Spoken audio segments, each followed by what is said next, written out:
We're at a house down by the coast today, and she's got a mold issue on the inside. I took a look at it. I came to look at the outside. If you look at the stucco right here, it's all damaged.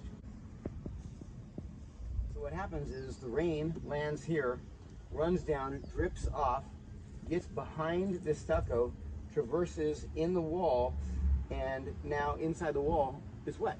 So we've got water damage inside in the baseboard because of the stucco that's compromised up here. Also, we've got it over here.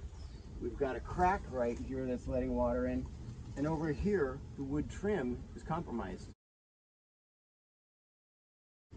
And so when she opens the window to let some fresh air in, she's actually letting the mold blow in off the water damage on the outside. So it's more complex than just, hey, I need to fix it on the inside. You got to fix the cause of it, which is typically on the outside.